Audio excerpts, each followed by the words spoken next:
Ashley told a friend of ours, she's like, I don't want to go skiing. I'm not doing it. I was like, you could do that?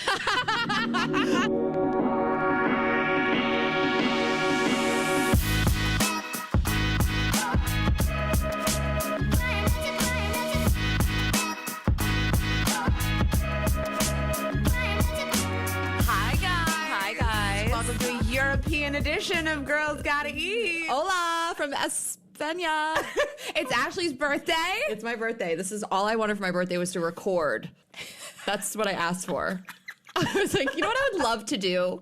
Work on a Saturday. Saturday morning, we're looking out on the veranda in Barcelona. It's also my teeth's birthday. I got veneers on Ashley's birthday.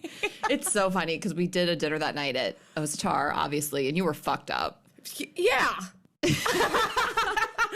And It's I was a like, major surgery. I was like, she made it. By the time I left, I actually was fine. It's not, they don't put you under. It was local anesthesia, not general. Why am I telling you guys about this? Anyway, Raina had to steal my thunder on my birthday.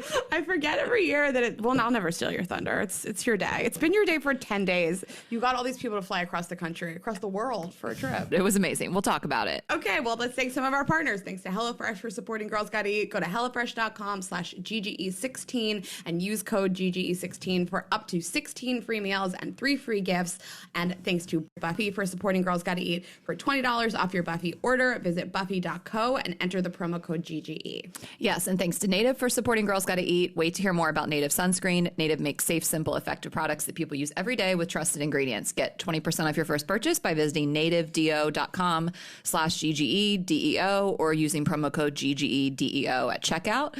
And thanks to Blue Land for supporting Girls Gotta Eat. Blue Land is on a mission to eliminate single-use plastics by reinventing home essentials that are good for you and the planet. Raina, these have a lot of big words. Right now, you can get 15. I made you read it.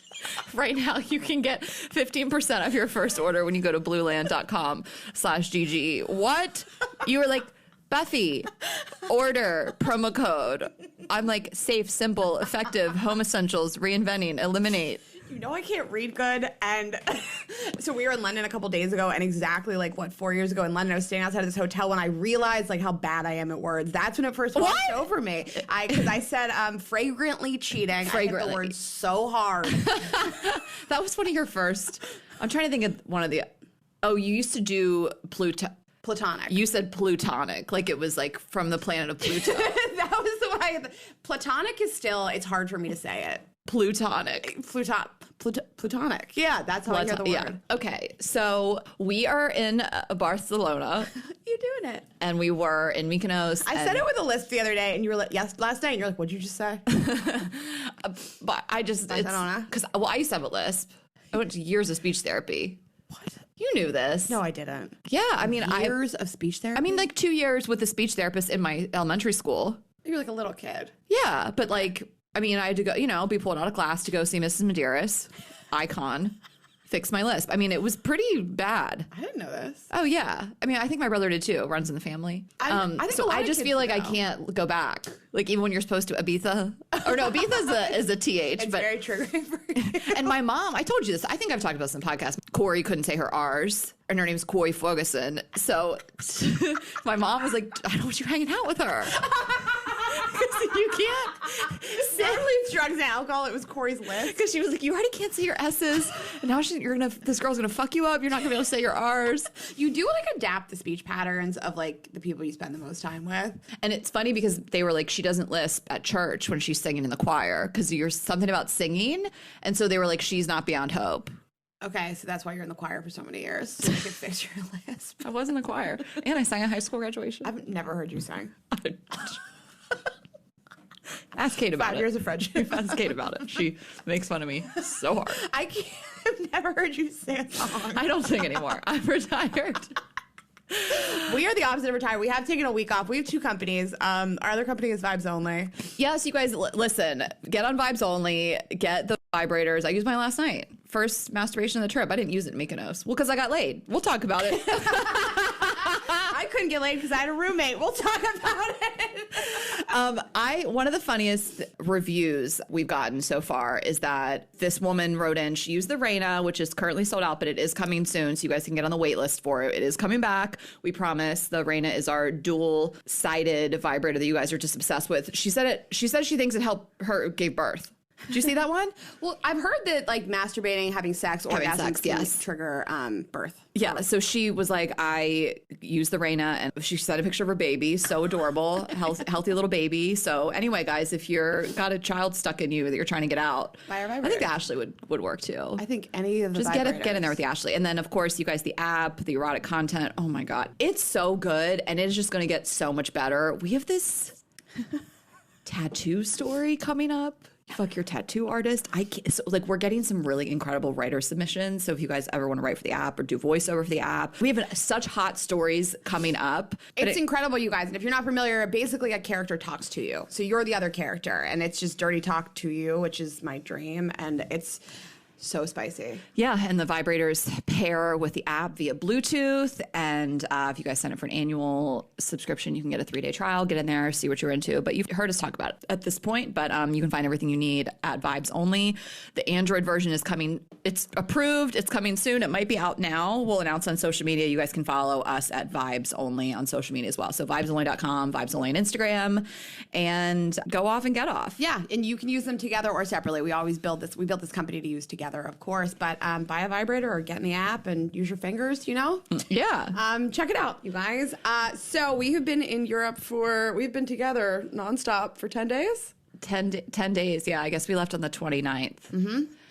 We left on the 29th. We went to a quick overnight trip in London. Reina, I think I was like, felt like I had to like run cover on Reina. Like but this was in a matter of 10 minutes. You made out with a dude. This is 6 p.m. It's happy hour. You made out with a dude in a bar, just open, public, crowded bar, happy hour in London. Made out with a dude. Then another dude, moments after, who was in the same friend group, said he wanted to lick your asshole. He said, I want to lick your bumhole. Bumhole? Like bunghole? Like it's Beavis and Butthead. No, the guy asked me to lick my butthole first. He didn't watch me make out the friend and then asked me to lick the butthole. Okay. Butthole first. And butthole licker was married. So anyway, maybe they're open. And then moments after that, this guy like professed his love and his halitosis. He didn't have very good breath. And you were like, we gotta get out. This is in 10 minutes. These guys in London were all over your dick. It was crazy. It was amazing. And you know what I really enjoyed is that like, I feel like it's not like a problem in America. I mean, every city is a little different, but I feel like men don't approach you as much. And like these guys were just like, we were at this like beautiful bar. It was really nice. These were like happy hour professionals. We were in some like dive bar. It was like one good looking guy after the next in like a beautiful outfit, just like approaching you. Like they're there to get it in. It's like 6 p.m. They're like, I got to get some pussy by 6:30. I mean, I really have not experienced that in a minute. I mean, I don't know if women who live in London would agree with this, or maybe it's just that certain vibe we were at the Ned. We stayed at a hotel called the Ned, and the happy hour is so fun. Can't recommend enough. There's a bunch of different restaurants. There was a live band, and they were just aggressive. Yeah, it was crazy. Assertive. I mean, aggressive. We haven't had like European summer in a long time either. I wonder if like tourists are just out in full force and everybody is just out in full force. Everybody's trying to fuck the tourists. So we had a great night in London. It was really fun. And then we woke up at 4:00 in the morning. Okay, here's the thing. I want to talk about this. So we're doing a travel episode today, and we're so excited about it. And you guys know that we think highly of ourselves in the way we move through the world. Like we're high functioning. Yes, we check where the airports are, what times things are. We don't sleep through our alarms. We get shit done. We're problem solvers. It's what it is. But listen, even people like us make mistakes. And it's how you handle those mistakes that really shows. We made an epic mistake, and I want to be honest about it because we're human. Not embarrassing. Hot tip, there's a lot of airports in London. Oh, the most. A lot. But also in New York, it's like New York, JFK. It's like, yeah, so here's what happened. I mean, we had a 7 a.m. flight. The airport, the Heathrow was like an hour and a half away. I mean, it was an hour at that. It was only an hour at 4 in the morning. We had to leave at 4 o'clock in the morning because travel's crazy. We wanted to get there like a full blown 2 hours before. I slept through my alarm. Yeah, Raina sleeps through her alarm. It's 4 a.m. I wait till 4:05, and then I have the front desk call her. So they called you, you come down. Meanwhile, this guy's checking in with 2 hookers at 4 a.m. I'm like, they can have my room. Just let them have it. They're gonna make it dirty anyways. Yeah. So we were in the car at 4 o'clock in the morning. The driver even was like, which airport are you going to? And I just was like, Heathrow. Like, I wasn't thinking, which is so weird because New York has 3 airports. I mean, like, we always have to check, are we going to JFK or LaGuardia every time? And rarely Newark, but every once in a while. So it's like, we don't come from some podunk town with 1 airport. I know we travel. No one travels more than we do. Yeah, so I was like, Heathrow. Yeah, like we just came from Heathrow the day before. I'm like, we're going back to Heathrow. How crazy, within 24 hours. Mm-hmm. We get all the way to Heathrow. We're in like a traffic jam trying to get into the airport, and we were looking for where to drop us off. He was like, what area to drop us off? And we both start like trying to figure out and realize we're at the wrong airport. I like started shaking. It's one of those moments where you feel it in your whole body, and you're just like, because we were going to Mykonos, which is not like, it's not like a premier city. Like you can get 100 flights to Rome a day. So I'm like shaking, and I'm like, this can't be true. This can't be real. And I look up where the other airport is, and I'm like, oh my God, Ashley, it's like 2 hours from here. It's like an hour back into the city and another hour. It was an hour. It was only an hour, but it was like we would have been cutting it so close to get to London City Airport. Right, with an hour to spare before the flight. So anything that went awry, even like a check-in. Which travel was really a lot. So we just both like get on our phones, and the Uber driver's like, what should I do? And we're like, just drive. Go to that airport. Meanwhile, we're looking on our phones like, oh my God, we're on Kayak trying to figure it out. And there was another flight at the 3rd airport that left like 45 minutes later to get us to Mykonos on EasyJet. 2 seats left. We had nice seats on British Airways. We had seats at the front of the plane. It was whatever. We were like, we got the last 2 seats on this EasyJet flight. That flight was wild. It was a party plane. I mean, everybody. I respect it. I've never been so excited to be in seat 34D. You let me have the window. You really. Well, there was 2 seats left, and so we get there another hour to check in. It was insane. We were like, oh my gosh, this is a humbling traveling experience. Like everything just took forever, and then we get there and we like didn't have seats, and we were like, we're not going to get on this flight. I was just like so close to tears. It took so long for them to finally assign us seats. We got the last 2 seats on the plane. This was such a full flight. Then that was delayed hours, but it was fine. I've just felt so happy to just be able to get there. I mean, we got there hours after we had anticipated, but at least we got there. And it was just like everybody's dealing with these travel nightmares, and our travel nightmare was self-induced. Super self-induced. We just made a huge mistake. 3 airports in one day. I was fucked up when we got there. One of our friends was like, do you want to go to the club tonight? I was like, absolutely not. But we just handled it. I mean, I put my name in wrong. Ashkey. Ashkey. And then you guys, they kept calling her Ashkey. And every time it happened, I had to like look at the floor. I was like, am I high functioning? Like, I was so furiously trying to get the last seat on the plane that I was just typing so quickly. It's 5 a.m. Did you autofill? Like, I don't even know how you did that. I was on my phone, and so I just write in Ashkey, and then that went through, and I was like, oh my God, it doesn't match my passport. It doesn't match my passport. I'm not going to get on this flight. There were so many things. And then I took my shoes off, and then no one else. Nobody at the airport had their shoes off. And she took I swear that guy told me to take my shoes off. He was just fucking with you. It's the hardest I've laughed in a really long time. I was choking. I had tears pouring down my face. So, I mean, we were talking today about travel, and it's just like, I still think that we were like able to handle it and get it done quickly and make it there. I just said to you, like, if this had been like an ex of mine or like somebody who couldn't just like be like, okay, I'm going to look up flights while you look up the route. Like if it was pretty much anybody I've dated, we would have had a huge fucking we fight. just like had to tag team this effort. I just can't even believe it. Last 2 seats on the plane. I can't believe insane. it. But I want to say, this trip was a dream, and I wanted to go to Greece. I wanted to go in 2020 for my birthday, and we were able to do it, and it was incredible. Everything about it was perfect. Everything we did every day, the group was amazing, and I just like don't take it for granted. Like I just feel so incredibly grateful to be able to live this life and take trips like this and have these friends around me and be able to afford it and do the things I want to do. And I couldn't have taken this trip 5 years ago and done the things that we did and not have to worry about money. And so it felt really nice. I do like think about it a lot. you know? Yeah, I'm glad you said it. And of course, you should think about it. Anybody that is able to do these kind of things should think about it. You should be proud of yourself that you get to do it. I've worked since I was 14 years old. I've always had a job. I've always really prioritized working really hard. You and I launched a new company this year. Like, we haven't taken a trip for pleasure in so long. I know you guys see us like on the road on Instagram, like dicking around, but most of our trips are work related. Yeah. So to be able to do this and to have all these friends that are willing to like travel literally around the entire world for you, it's really special. It's humbling. You feel so grateful. So it is nice to take those moments, because I think you see so many people on Instagram doing this stuff, and it would be disappointing to not take a moment to just like reflect. I just feel like I had these moments just being like in the water, because I just, water sign, love to swim, and just to be in the water and like looking around and just be like, I can't even believe this. I did that every single day. I felt like I was going to cry every day. I felt like I was going to cry. And then like the last day, we're at one of our favorite beach clubs, Principote. And I'm probably saying that like so American. And this is like a thing, but I've been in situations when I've traveled and they play Ed Sheeran's Perfect. I don't know what it is. And like sometimes I'm talking about like the club mix, not like the slow version out at night. But it happened in Mexico City, and then it happened, I told you this, maybe you're a little drunk, and it happened in Australia when we were sitting at that cafe and they played the Beyonce duet. And I just feel like really emotional. I cried at brunch in Australia, obviously, but I get like really emotional. Like I feel really thankful. So anyway, and thanks to you guys, because you helped it happen.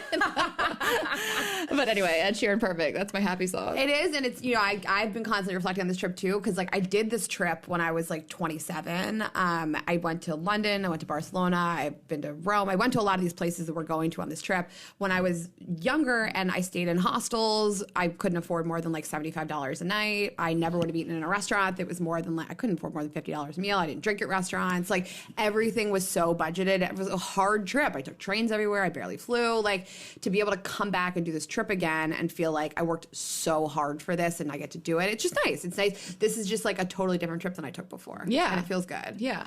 So we had two couples with us, and our friend, Brian, who I was my roommate on the trip. It was really nice that you guys shared a room. Well, so what happened was you booked the house. So I just want to give credit to you. Ashley really spearheaded this trip. She loves to plan. It was incredible. I'm going to give you a birthday present right now. I'm just going to tell you, every minute of this trip was planned. It was the best trip I've ever been on. I will never take a trip not like this ever again. Oh my God, that is a gift. Ashley planned the house, the driver, the boat, every reservation. Not every reservation. Anushka like really tag teamed on the reservations a lot. But I did nothing. The two of us really like. I did like all the high level like house, boat, planning, driver, all that stuff, and then anyway, I just want to, if she's listening, she's going to be like, bitch, what? Well, I love her, and I trust all of her recommendations. Everybody needs a friend like that. Yeah. But you really planned every minute of this trip. I don't ever want to do a trip like that, not like that ever again. You were right. But it was amazing. So thank you for planning it. It really was so special. We had this great house, great driver. We had so many incredible plans. And basically, we actually booked this house with enough bedrooms for everybody, and then we added on our friend, Brian. And I just didn't feel right. Well, one of the rooms I would have had to share with somebody, and it was going to be me and you. And I just felt like you planned the whole trip. You deserved your own bedroom. Well, and we are not good. We don't sleep together well. Like, we don't like the same temperature. Like, you don't like air conditioning. Like, it just doesn't really work out. And Freda was like, I'll share with Brian. He's going to be nicer to me than Ashley would be. And yeah, I got to pick the room, the best shower, obviously. And it worked out because, I was fucking on that trip. We're going to tell you guys about it. We're going to leave you on the cliffhanger. But before that, we're just going to do a quick break to talk about our partners for this episode. I thought you were looking at your computer because you took notes about having sex with that guy. I don't need notes. It's emblazoned in my mind forever. Recently in the Spank Bank. Yeah. So I am telling you guys about Blueland. So obsessed with Blueland. Did you guys know that an estimated 5 billion plastic, hand soap, and cleaning bottles are thrown away each year? That is brutal. Most cleaning formulas are 90% water, which is heavy to ship. There is excessive carbon emissions. All these things are just really bad for the environment. And if you really think about it, 5 billion plastic bottles is like shocking.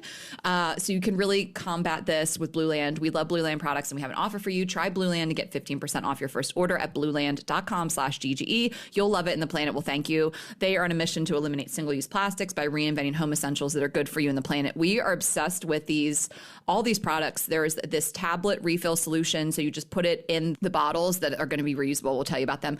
And these formulas are powerful. They keep your home clean and smelling amazing. Again, the bottles are these forever bottles, so you fill them with warm water, drop in the tablet, and get cleaning. Refills start at $2 $10. And there's cleaning sprays, there's hand soap. The toilet cleaner I'm obsessed with. That's just this tablet. You drop it in the toilet. The laundry tablets are amazing. And I love the dishwasher tablets so much too. All dishwash detergent is not created equal. And this really gets my dishes so clean. And you can try the Clean Essentials Kit, which has everything you need to get started. Blue Land products that come in refreshing signature scents. We're obsessed with the scents. Everything smells so good. Does not smell like chemicals. There's iris agave, fresh lemon, eucalyptus mint. And for a limited time, the hand soap is getting a summer upgrade with 3 refreshing new scents. Oh my God. Strawberry rhubarb, citrus patchouli, and coconut palm. You guys know I love anything coconut. This is going to be hard for me to rub that over my body. But it's hand soap, so I can. And we just love it so much. We really think this is such a fun way to clean. Everything's beautiful and eco-friendly, and it works so well. This is all the cleaning products that we are using to clean our home. So if it didn't work, we wouldn't be using it. And right now, you can get 15% off your first order when you go to blueland.com/GGE. That's 15% off your first order of any Blue Land products at blueland.com/GGE. Yes, guys, and it's summertime. We're on roofs, we're at barbecues, we're on vacation, we're getting a lot of sun on our skin. You got to protect your skin, especially as you get older, and there's never a time that is too soon to start. If you're 18, you got to be protecting your skin. Children have to protect their skin. What do you mean when you're 18? Have you ever seen a baby at the beach covered in sunscreen? You know, I just decided that I have to start protecting my Raina skin. started protecting her skin In my 30s. This is her 35.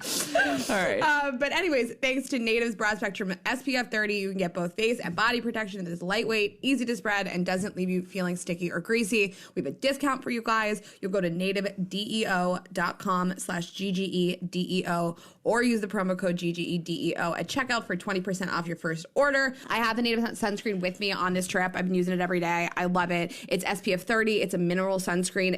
It's not heavy and greasy like some other ones. It really absorbs super nicely, leaving like a matte finish with 0 streaks. All Native sunscreen is made from plant and mineral-based ingredients like naturally derived non-nano zinc oxide. It's for your face and your body. I was just passing it around to everybody. It's made with avocado oil, and their body sunscreen contains vitamin E. And just like Native products, they are eco-friendly. The Native sunscreen is Hawaiian compliant. I just love the way it feels. The smell is incredible. They have coconut, pineapple, rosé sunscreen. I know, guys. If you don't have this, what are you doing?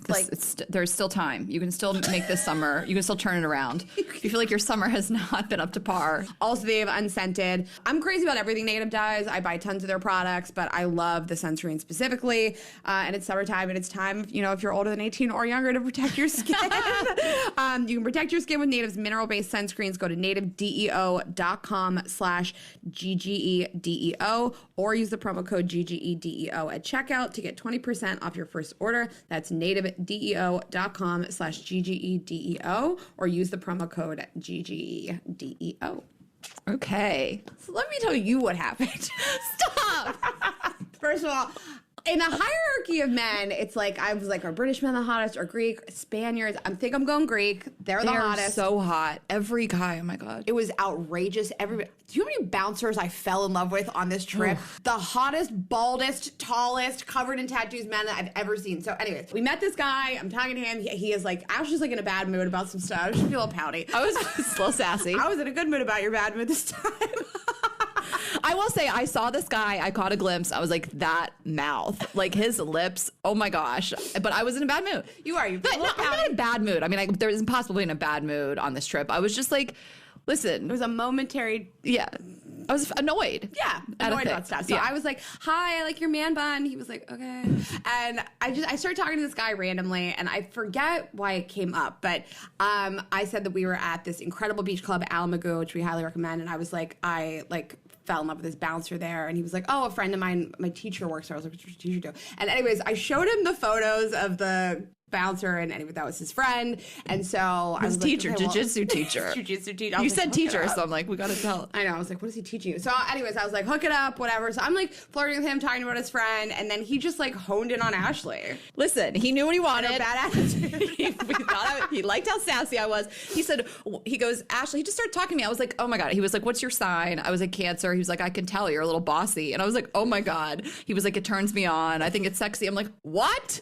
Which automatically I'm like, like, if you think this attitude is sexy, we're about to fuck. Actually, there's plenty more of that came from.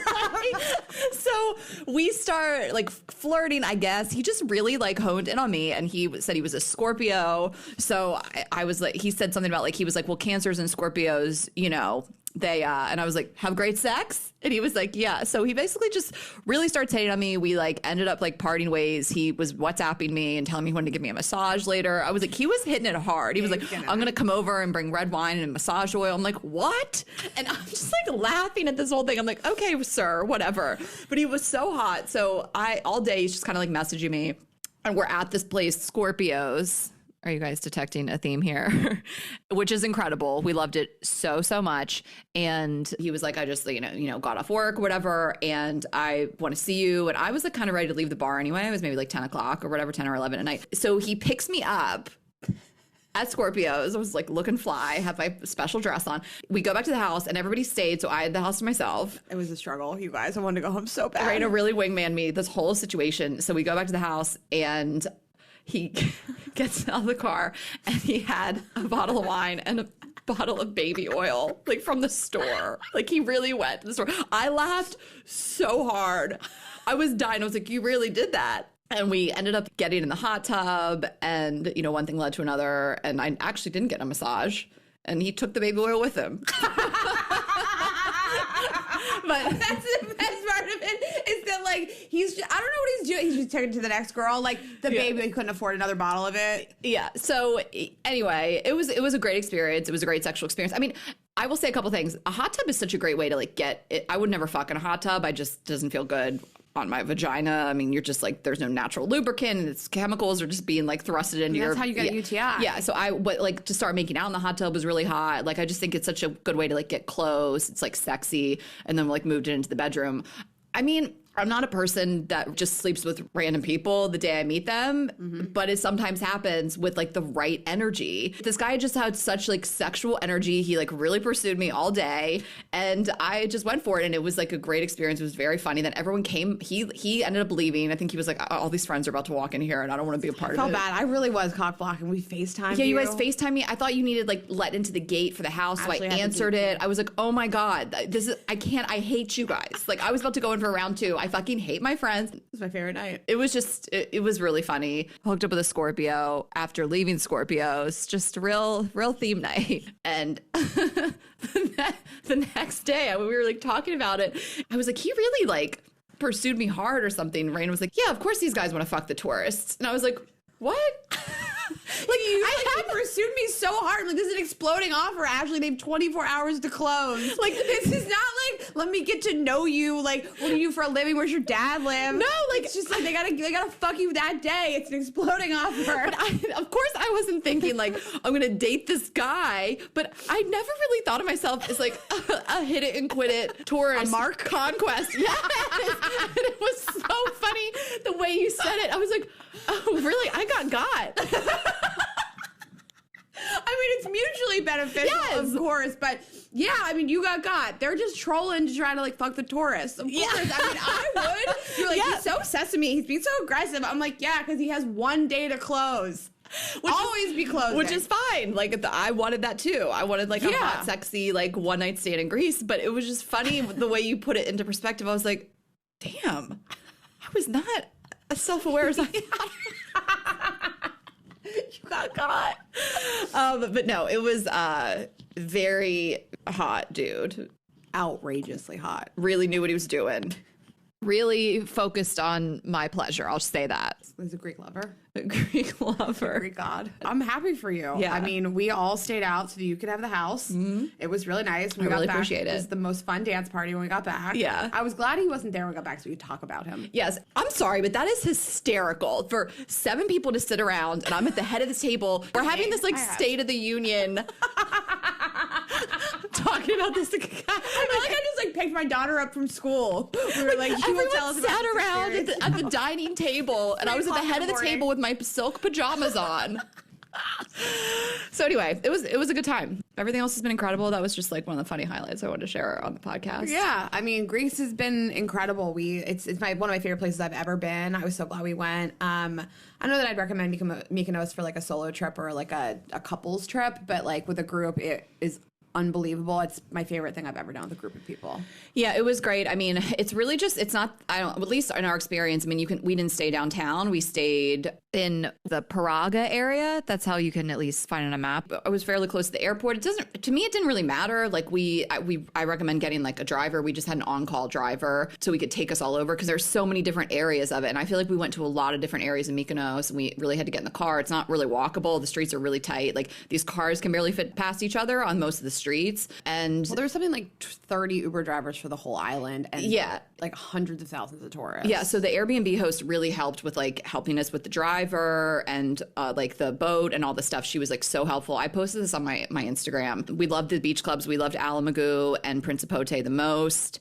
We love Scorpios. Obviously, we ate at a great place called Apagio. Those are like my four main things. And then the boat, that was this company called Seascape Experiences. But it was really perfect. I mean, one thing that we just kept talking about was like people dressed up, but like everybody wore flats. There's a lot of places where you're walking that you couldn't be in heels. I loved the energy. I mean, I stress out about having to get like too dressed up. I feel like I didn't wear that much makeup on this trip. Yeah. I wore like flats. I barely drank. This is the least I've ever drank on a trip in my life. I drank like moderately. But the food is just so fresh and so good. Like that is truly one of my favorite cuisines. I mean, there's a reason why there's a Mediterranean diet. It just feels so good in your body. Like I ate everything I wanted to, and I just felt so great. I didn't feel like sluggish. We talked about this a little bit on the episode today, but just drank and ate out all these meals and it felt amazing. I mean, the food's just better here, even in Europe in general. Spanish food, a little heavy, but just, I mean, you know this. I feel like Heather McMahon has been this voice of this, like how you just can go to Italy and just eat pasta every day and like lose weight. Like I just miss it so much. I'm not looking forward to going back to America for a lot of reasons, but it was crazy. I was like, we're on this like vacation, we're drinking, we're having like magnums of rosé every time we go out and having espresso martinis and we're eating out all these meals and just still woke up every day just feeling amazing. I felt amazing every day. So yeah, I mean, as somebody who's been to every single place in Europe, traveled my whole life, I would recommend Greece over pretty much anything. I just think it's so, so, so special. The food, the men, the activities. Yeah, it was great. I mean, there's so many other places that are incredible in Greece as well. I mean, we just did Mykonos and then we came to Barcelona, and then as we speak, Raina is going to Italy, you're going to Rome, and I'm going to Portugal. And then we're going to meet up in Portugal, but we're going to do a few days solo, do our own thing. I'm going to go see my best friend from high school. He's in the south of Portugal for the month. So going to see him and do some fun stuff. Going to jet ski. That's all I care about. I think it's going to be incredible. I'm really excited, and it'll be nice for me to take a little break, do my own thing for a couple days. All right. That's it. The trip has been great. Thank you guys for following along. I'm sure I've been insufferable on social media. I hope you enjoy it. No, you've been fine. Yeah? Okay, good. I mean, whatever. It's what it is. It was an epic trip, and we're still out here. Yeah, we're here. And we'll tell you about Portugal and Italy and all the other things that happen next week. We have a really good episode for you guys next week also. We have some really great stuff coming up this summer. Yes, and I'm looking forward to Montreal at the end of this month. So there might be a few tickets left to come see us at JFL. I'm not sure, but that is like our next adventure, and we can't wait. I can't wait to be in Canada. July 28th, Club Soda. And I think there was like 20 tickets left last time I checked. Can't wait to be in any other country besides America. It's rough. All right. Well, we are just going to talk about our remaining partners, and then we will get into our topic today. I am so excited to tell you about Buffy, and specifically Buffy's hemp sheets. I wish I could bring these sheets with me everywhere I go. No matter the hotel, the sheets are not Buffy's hemp sheets. You know that I went to a store that I will not name, but I was looking at all the like really high Egyptian cotton thread counts and touching all them, and I was like, nothing is as good as Buffy. I swear. Nothing compares. Like I walk into a room at a fancy hotel and I'm like, ugh. It's no Buffy. It's not as good. So before we even get into the sheets, you guys know that we love the comforters, that we are obsessed with them. We have both of them. There's the Buffy Cloud, the Buffy Breeze, but today we're telling you about the sheets. So what better time to really invest in some soft linen sheets than summer? If you guys love linen, you're going to freak out for Buffy soft hemp linen. And even if you're like, I'm not a linen enthusiast, you're going to love them. It's this amazingly, like, I feel like people are like, I don't know how I feel about linen. Who's out here not being a linen enthusiast? Someone's like, that's my boundary. That's Sabrina. Linen sweat down.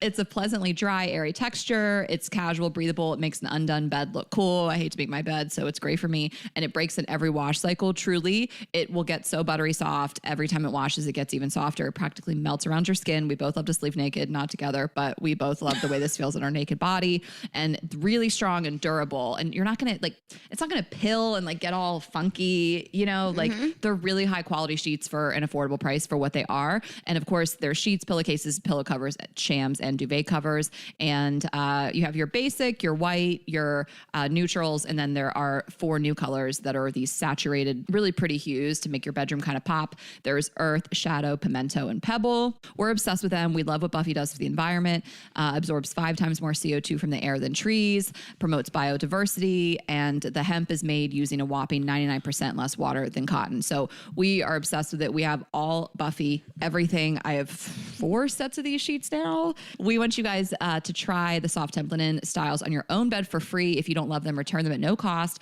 Buffy offers free shipping and free returns. So for $20 off your Buffy order, visit buffy.co and enter GGE. That is buffy.co, promo code GGE for $20 off. Yes, and another thing we love, HelloFresh. It is great cooking with HelloFresh. It's America's #1 meal kit. Go to HelloFresh.com/GGE16 and use the code GGE16 for up to 16 free meals and 3 free gifts. You guys have heard us talk about it before. We love it. HelloFresh delivers fresh, quality produce from the farm to your door in less than a week. There's so much variety. You can choose from over 55 weekly options. Everything is pre-portioned. It's high quality. It's so easy to cook. If you're thinking like, I'm a pro, there's tons of stuff for you. If you're thinking, I barely know how to boil water, also easy for you. The recipes are broken down really simply. There's photos. I've never had anything from there that I felt was challenging to cook, but everything is really fantastic. And they have their whole Taste of Summer series. So I'm just looking at the app right now. They have a summer antipasto board. They have backyard bratwurst bar, succulent shrimp, steak, and garlic or butter. What'd you say? How'd you say it? Trattoria. She meant trattoria. This week they have the trattoria bake. You know, I love listening to Ashley just say the words in the app. Maybe you have a friend that can't pronounce food words good. You just order it with them. Just get in the app and make fun of each other. Me and Raina's relationship. Tons of stuff. That's how we keep the relationship alive. We laugh a lot. They have lots of great stuff for summer, for grilling, steak, burgers, things like that. You can skip the grocery store, spend more time at home this summer, having people over. And then if you guys are going away, you can update your delivery address and enjoy HelloFresh at your vacation destination. Or they're super flexible with their plans. You can skip a week. Customize the dishes. You can swap out proteins and sides for another with their Hello Custom. It's just really simple. It's fun. It's easy. Check it out, guys. And we're going to give you a discount. Go to HelloFresh.com/GGE16 and use the code GGE16 for up to 16 free meals and 3 free gifts. Okay, let's talk about traveling. We've already been talking about traveling, but let's talk about it more. Let's break it down. We'll talk about friend travels, which you have a lot more experience like from like college, like going on big girls trips, which I don't. Yeah, I've just been on so many bachelorettes, girls trips. I mean, I have a million friends. You really do. I've been on like 3 trips with dudes. I've done more of that. Yeah, so you've we'll done talk about that. Yeah, like you've really done more boyfriend travel and solo travel, and I've probably done more girls trips. So I'll give my solo travel tips later, but I've done tons of solo travel, and you guys always ask for Rex, so we'll give you those. Don't DM me, just listen in this episode, write it down, and we'll give you guys tons of tips to make your travel better.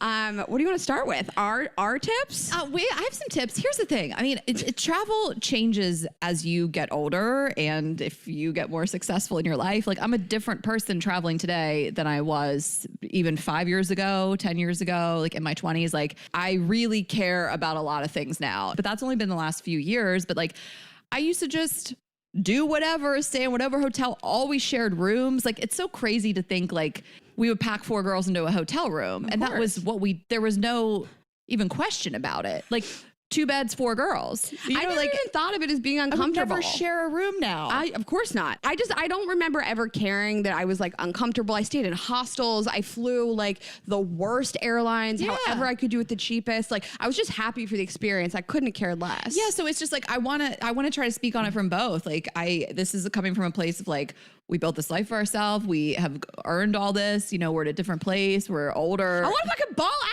Like that's what I like to spend money on. But like it took a long time to get here. So some quick tips.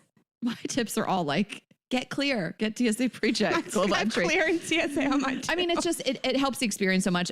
Get mobile passport if you're coming into the States from anywhere or just like Mexico. I mean, I'm not positive, so look it up. But Clear, here's a hot tip. A lot of credit cards, when you sign up for it, will give you a membership to Clear for the year. So Clear is like above and beyond, like you just get to the front of the line. So you can get it through a credit card, you can get it through a trial. TSA PreCheck is $75. Global entry is $115. I don't know if it's gone up significantly, but it's really improved my travel experience just in general. Like, I have never seen people hate their significant other, their child, their friends more than people that like are just trying to get through just a regular security line with 10 bags. I mean, it's crazy.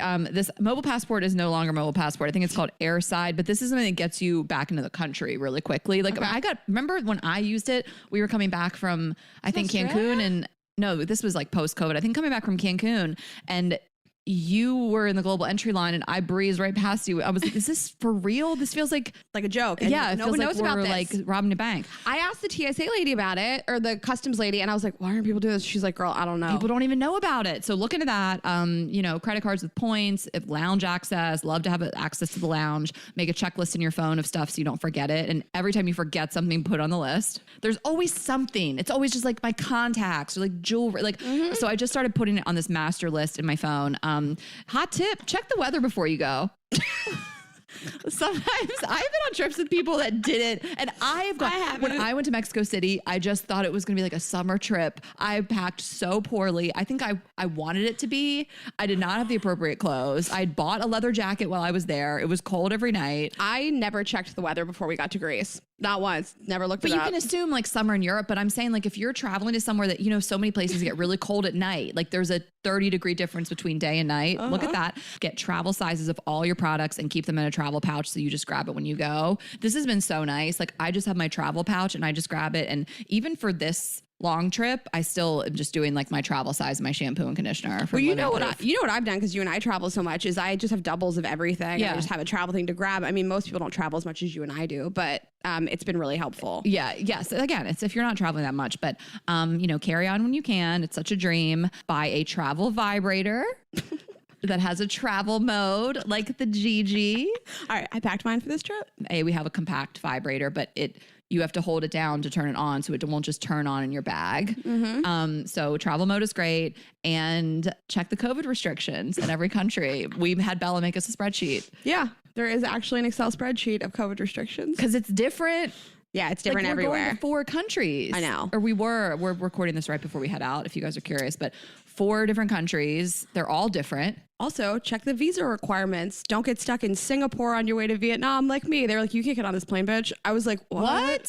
So to go to Europe, I know every country is different, but I've traveled really, really extensively around the world. Europe, you don't need a visa to go there, but a lot of places in Asia, you need a travel visa. You need to go to an embassy and get a travel visa. Got it. And sometimes it's up to like $400. It's not always that much. Mainland China, good luck.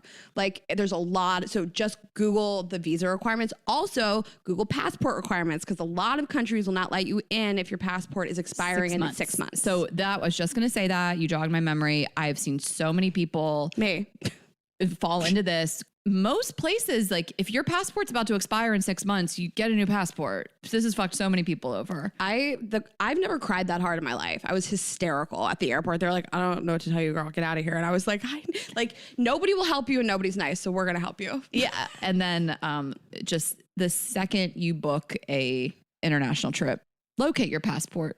Don't just think I'll find it the day before, because you might have thrown it out like I did. I actually also lost her Vax card.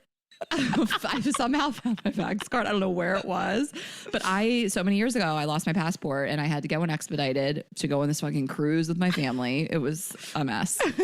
But those are just some quick tips, and we have some that you guys gave us as well. Yeah. And then mine, I would call your bank and your cell phone provider if you're going out of the country. Just let them know so they don't shut your credit cards down. And your cell phone provider can add international to your plan. Talk to your dad, because we know so many of you guys are in the family plan. I'm not. My brother is. They don't want me on the family plan. My mom's like, you're not part of this family. This is something Ashley has to remind me of. Just don't overextend yourself. Like, I always think I'm going to want to be on these trips for like a really long time and do all this stuff. Ashley's like, I don't want to do this. So just be realistic. I used to take these trips for so long, for like weeks at a time. And I'd be like, I'm hitting 10 cities. And like, I'm too old for that now. I have to remind myself, you know? I like to be a place and like be able to unpack a little. I mean, it's even when we do tours and it's like 3 nights, 4 nights in 3 or 4 cities, it's just a lot. I hate to like get in a hotel, unpack, wake up the next morning, repack, leave, do it over again for multiple nights. It's brutal. That's really not how I like to travel. But I did that for so long. But I also was like, I'd never traveled in my whole life. So I was like, I gotta get it in. Yeah. So you just have more energy when you're younger. Like, yeah, I'm old now. Yeah. And then I am a big proponent of just knowing everything that's available in a city and being flexible with what you do. So like, especially with international travel, you'll find that a lot of things you want to do, like museums, markets, they're closed on weird random days. Like a Tuesday or a Wednesday, museums are closed on. So just be like aware of those things. Plan solo time. I cannot stress it enough. I love to be alone. It's okay to say to people, I need some time by myself. Like, we went on a bachelorette party. I took a walk by myself in the morning, went to the beach, read a book. Like, you're just not being solo. That was like what everybody told us and like their tips also. Solo time, solo time, solo time. Yeah. I don't need Ashley it as much. Ashley can't relate. I need it so badly. I really don't need it as much as some people do. And I need way less of it to recharge. So like, if I'm on a trip, I do want to be with people the whole time. I mean, if we're talking weeks, no, but like a normal length trip with a bunch of girls, for example, like I do want to be with everybody. I don't want to miss out, but I get solo time when I'm like getting ready. You know what I mean? But I'm that kind of person that's like, what's everybody doing? Like, I don't want to miss a moment. I would love to miss a moment.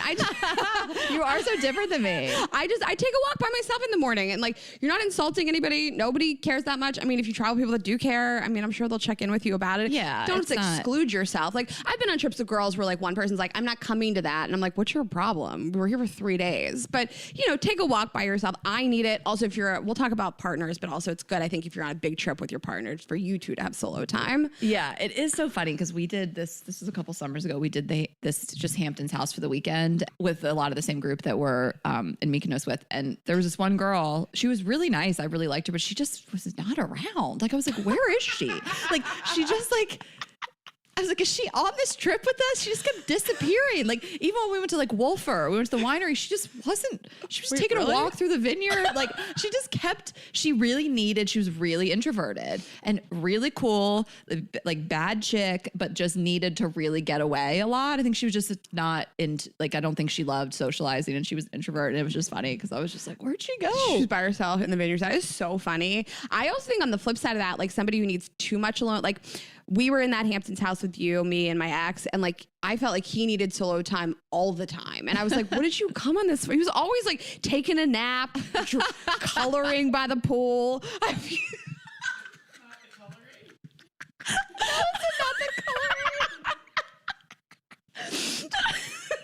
Bella's working and she just perked up at coloring. It's you said coloring, I can't. He draws really well. I have to diminish it to coloring though. He wanted to like a lot of solo time, just me and him. I felt like I had to placate him a lot. It like wasn't ideal for me because like I was getting to know all these people and I felt like I look like the asshole. He doesn't, because I'm the link between everybody. I mean, clearly nobody thought that, but I mean, we'll get to the type of person you are with your partner, and traveling opens your eyes to that. I mean, a first trip with somebody.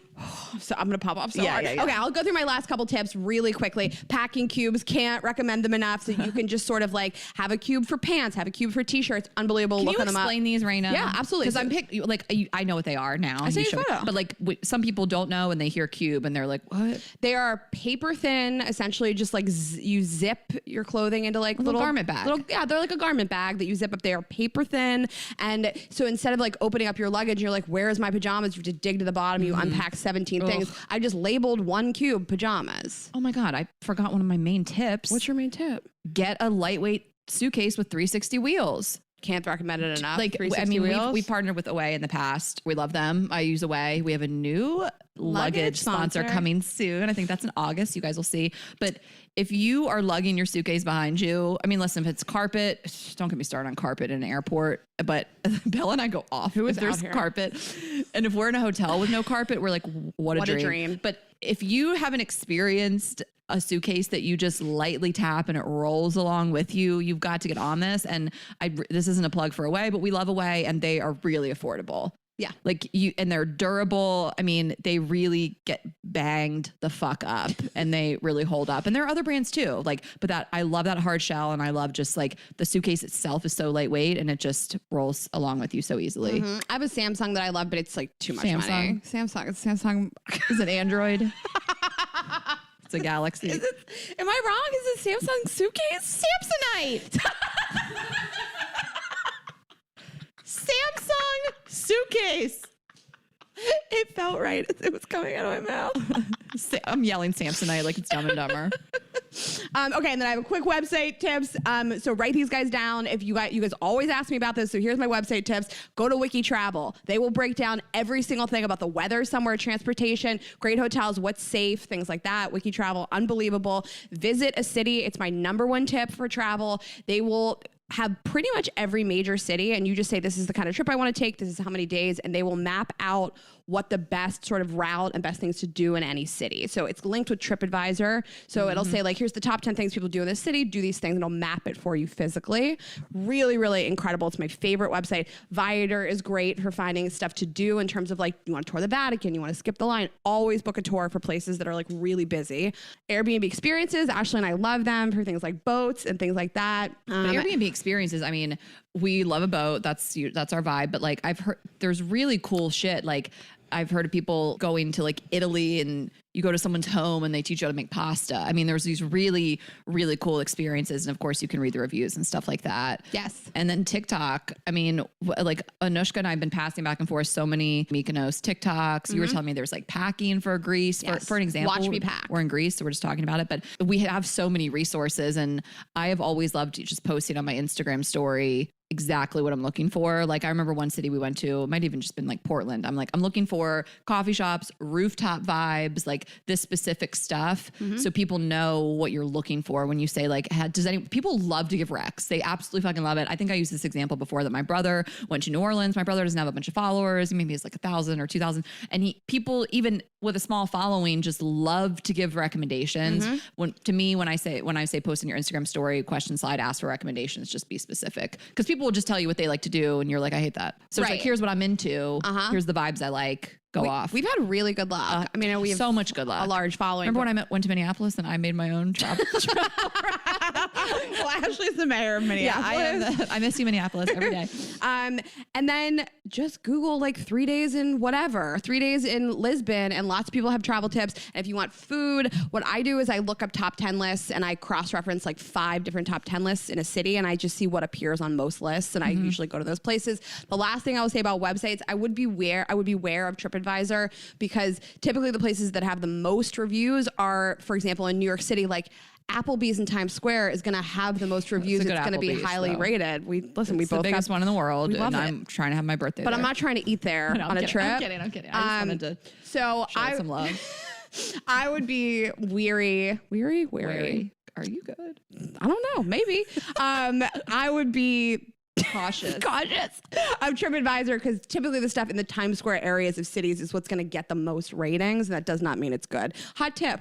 Yeah, for sure. Okay, are those your list of tips? So I think that I've gone on so many trips that I've loved, and I've gone on some that I hated. And I think as you get older, you just kind of like don't do the shit you don't want to do. You know what I mean? Like, I think there's no harm in being like, I don't want to do that. I'm not going on that trip, or just planning the trip that you want. I mean, I think that the #1 thing with a trip is managing expectations and like actually thinking ahead and like what the group is, what's the plan? Do I need to help plan? Do we want to stay in a house or a hotel? Like a lot of this is just like, if you're a go with the flow person and you're down for whatever, that is great. And I really used to be a whole lot more like that. Like I was just like, yeah, I never cared. But if you do care and you're like, I'm spending money on this, I want to have a good experience, like get involved, get involved with the planning, or just kind of like feel out what the vibe's going to be. I personally really do love an itinerary, and I don't mean like a jam-packed military style doing something every hour. I can't just like roll into a city and wing it, and I don't want to. And my stance on it is like, I don't want to go to a place I've never been and not have plans. I like to do dope shit, and I think a lot of that requires advanced planning, reservations, bookings, things like that. I just like to know what's going on. I feel like it's so fun when, especially when you're planning a girls trip, like you get the itinerary, like Hannah's Bachelorette, for example, or like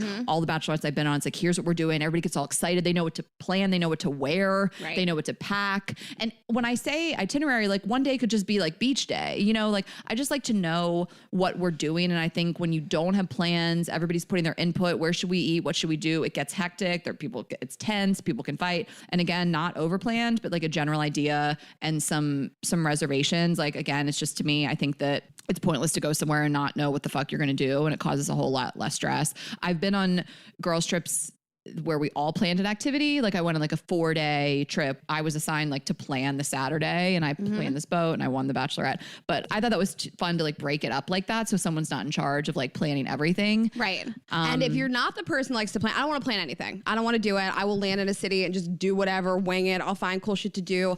I don't like to plan, but if you are the kind of person that doesn't like to plan and other people are going to put energy into doing it, you can't get upset. Like, I am go with the flow on a trip because I'm like, this is what everybody wants to do. I'm not going to be fucking bitching. We've all been on like vacations with people like that. They're like, I don't want to do this thing. Don't go. Yeah. Or go with the flow. Yeah. I don't want to put myself in any, I want to go back to one thing you said. I'm not doing anything I don't want to do. Camping, I'm not going. Ski trips, we like popped up about this in the car. How many I'm not ski doing trips it. have we been invited on? I don't want, Ashley told a friend of ours, she's like, I don't want to go skiing. I'm not doing it. And I was like, you could do that. Well, I told our friend, I was like, we will do a winter trip. We're going dog sledding. We're going snowmobiling. I'll walk around in those snowshoes. Like I love winter shit, but I'm not skiing and I'm not going. I used to like feel the pressure to say yes to these kind of things. And then I would just sit in a house all day long by myself. I'm not skiing. I don't like it. It's not fun. I'm not getting suited up, not spending the money. I don't like being cold. It's a lot of athletic activity. It's dangerous. It scares me. I'm bad at it. Everything about it, I hate it. I'm not going on a ski trip. Ashley said no. I was like, I can't believe I get to do that. But I think it would be fun. We have a group of friends that keep inviting us. I would go with you, and I would feel so much better about myself because we wouldn't do that, and we would do the other fun shit. Where are we going? We're going to do this. We do the dog sledding and stuff. We're going with Rob and Bobby. But like where? Idaho. I'm dying to dog sled and I'm dying to snowmobile because I love to jet ski. So jet skiing in the snow, sign me up. Yeah, I would do that. I'm not skiing. I don't like it. I don't understand why any of you like it. It's fucking stupid. Oh my God. No, it's not. Here's other things I don't want to do. I don't want to ride a bike. I don't want to go camping. I don't really like music festivals unless I'm in a VIP area. I was talking to my dad about this the other day. I was like, there's a lot of stuff I don't like.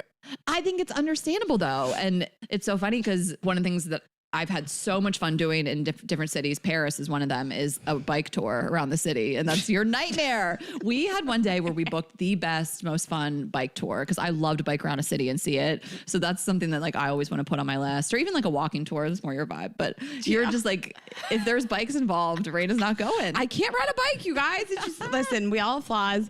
And I also don't care if people do stuff without me. Like, I'm perfectly fine on my own. I don't want to take a 3 or 4 day trip where I'm like by myself for a full day. But like a week-long trip where I'm by myself for a few hours, I don't give a shit.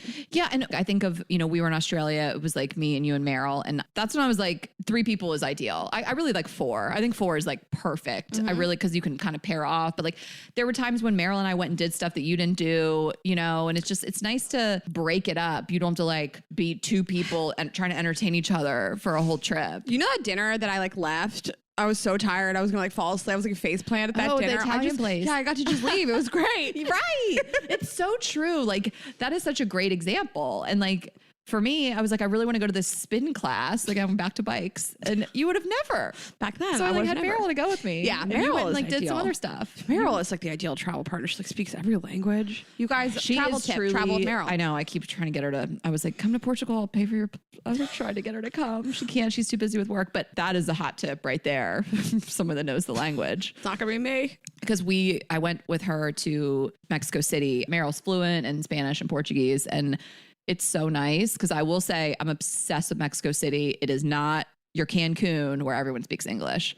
So it was really nice. Like, because language barriers really stress me out. I have a lot of anxiety around it. And that's another tip too. This is something that I know about myself. You could not just drop me off in Asia. I would be so stressed. I have all the admiration for people that just can figure it out, especially with the language that like, I can't even read the characters. Like, I'm like, I don't even know. I have no idea. And I know that many places in Asia are super friendly for Americans in terms of translations and things like that. I get it. But I like to be with somebody who maybe has been to a place like that before or knows the language. Like, I'm just not that kind of person. Maybe I'm like not as adventurous, but I don't want to be in a country, especially alone or with one other person where we're just like the blind leading the blind. Like, it's just not for me. It's not a great experience. I mean, I've traveled so much. If you guys are looking to do the podcast, I've traveled the world. I've traveled all over Asia and Europe and South America. Like, I love it. It's really like an important piece of my life. But there's some places I just would say like are not great as like first time travelers. Like, I went to Istanbul. It's amazing, but yeah, I didn't speak the language. It was like a real problem. My friend's boyfriend luckily spoke the language and the trip was amazing because he was from there. 100%. Like, someone like bring me to Japan. So places like, so Japan is like a good example. I found in Tokyo, and this is literally just my experience. I can't speak to it, but like, it's not like a tourist city the way that like New Orleans is or Charleston or what. Like, no one would speak English to me because it's not a tourism based society. Right. Again, just my experience. I don't know that anybody else echoes that, but I had a tougher time in places that like they're not dependent on tourism for the economy. So they're less likely to learn English, to speak English to you. Yeah. Like, whereas I was really shocked. I went to Cambodia and Vietnam. Everybody spoke English.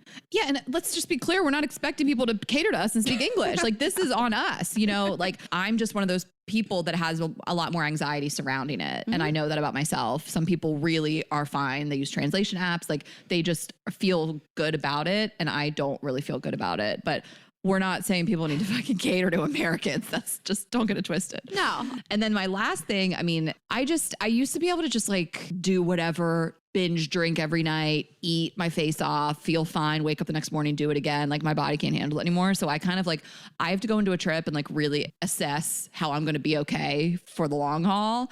And a lot of that is just like, I figure out where I can get a workout in. I stay hydrated. I bring my liquid IV. I bring my emergency. I self-talk myself before meals. Like, don't go overboard. Like, I don't like to feel like tired and bloated and not like fitting in my clothes. And I just used to go ham on everything. And I would feel like shit coming back from a trip. Like, I think about the trips I went on in my 20s and like the recovery I would need like post trip. Cause you go like, you're at 100 when in terms of like drinking and eating and partying. And then I just don't feel like that anymore. Like, I come back and I'm tired, but my body still feels and looks the same.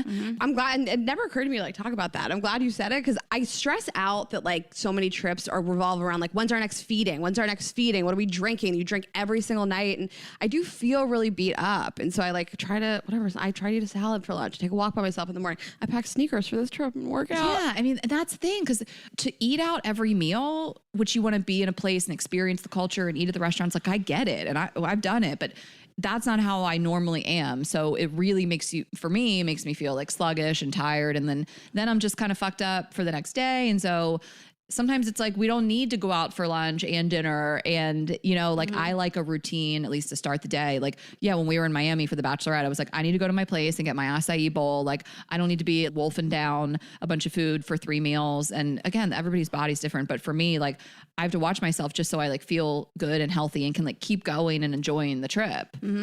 I used to have to do a lot of self-talk. I mean, I used to have more eating issues than I do now. I just used to be more stressed out about like what I put in my body and am I going to gain weight? And I would advise you to let go of that and really experience a culture and really lean into eating what is in that country and enjoy the food and not think about it so much. For sure. And maybe this doesn't hit everybody as much as it did for me, but like I used to be so obsessed with like, I'd go on a juice cleanse for 3 days on the way up to a trip. And then I would like stress like about how much I was eating. And I would go to Italy and eat like 4 pieces of pizza a day. And it was like, great. It felt really nice to just like let it go.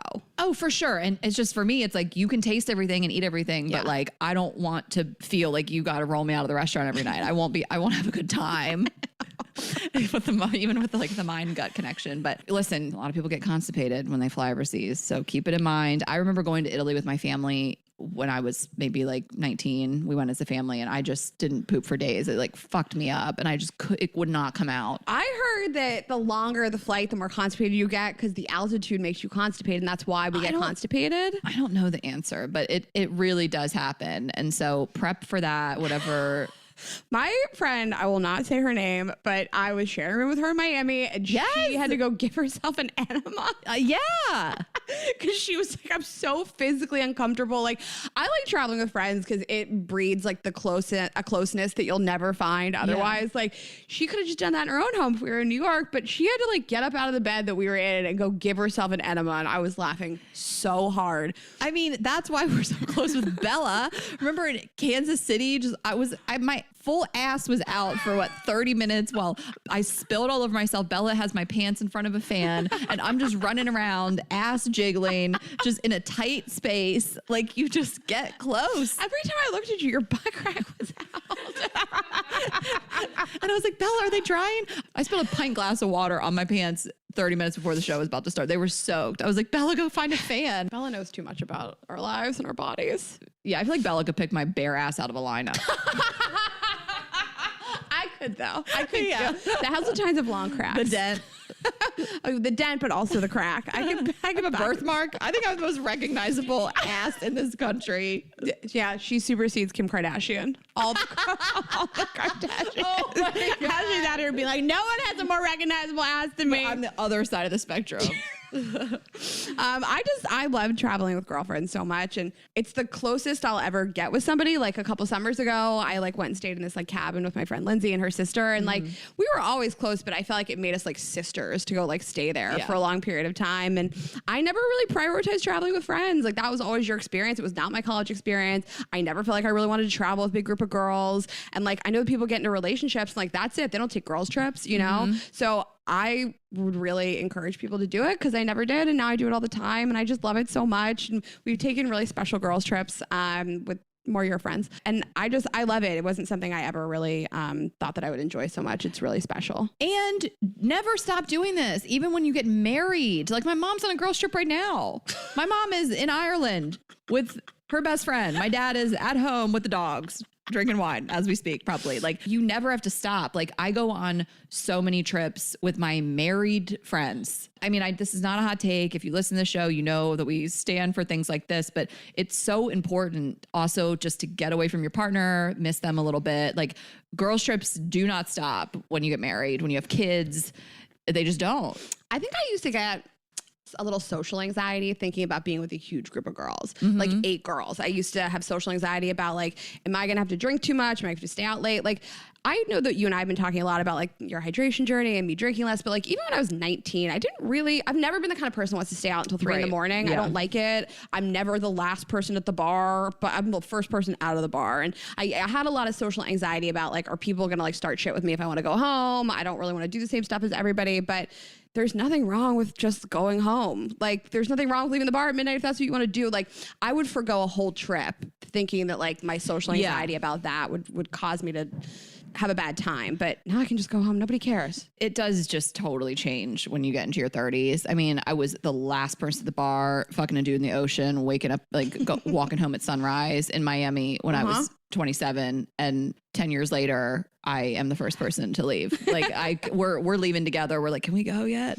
Like, it's just, people just care less. I mean, I do think that like, there is a little bit of like judgment and pressure when you are younger. Like, oh my God, how could you, like, we're staying out all night. So I do understand having a little bit of anxiety around it, but also no one should care. No one should give you a hard time. And I think sometimes you can even preface that. If you were worried about it and you're going on a trip and there's just the people party harder than you, like, you can say, I'm going to go, but no one give me a hard time when I want to leave. Like, you could almost get ahead of it and they want you to go still. So you could say to the group, like, you guys know me, I'm the grandma of the group, you know, like, I'm going to go home early. Please, nobody give me shit, and like set it up before you go. So like, when you ghost out, everyone's like, oh, they're not going to pressure you in the moment. You got ahead of it.